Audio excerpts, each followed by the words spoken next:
Last আজকে আমি মেজো কাকার জন্মদিনে কেক কাটা পর্ব নিয়ে তোমাদের কাছে হাজির হচ্ছি। সেই কবে থেকে ভাবছি এই ভিডিওটা পোস্ট করব, কিন্তু করে ওঠাই হচ্ছিল না।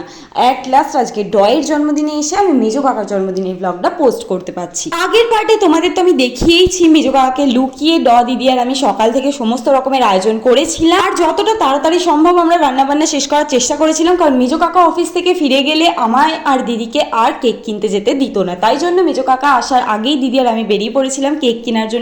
কেক কিনে নিয়ে আমরা একটা কোল্ড ড্রিঙ্কের দোকানেও গিয়েছিলাম, সেখান থেকে একটা কোল্ড ড্রিঙ্ক কিনে নিয়ে বাড়ি এসে লুকিয়ে লুকিয়ে সমস্ত রকমের আয়োজন দিদি আর আমি করে ফেললাম। কিছুই আমরা তেমন সাজাইনি, খুবই সিম্পলের ওপর ব্যাপারটা রেখেছিলাম।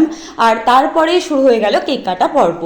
অনেক কষ্টে দিদি আর আমি নকাকা আর মেজো কাকাকে রাজি করিয়েছিলাম কেক কাটার জন্য। কেক কাটার পরে দিদি নকাকা আর মেজো কাকাকে একটু পায়েসও খাইয়ে দিয়েছিল, আর তারপরে আমিও ওদের একটু কেক খাইয়ে দিলাম। আজকে মিনি ব্লগটা এখানেই শেষ করছি, দেখা হবে আবার এইরকমই একটা পরে মিনি ব্লগে। আজকের মতো বাই বাই।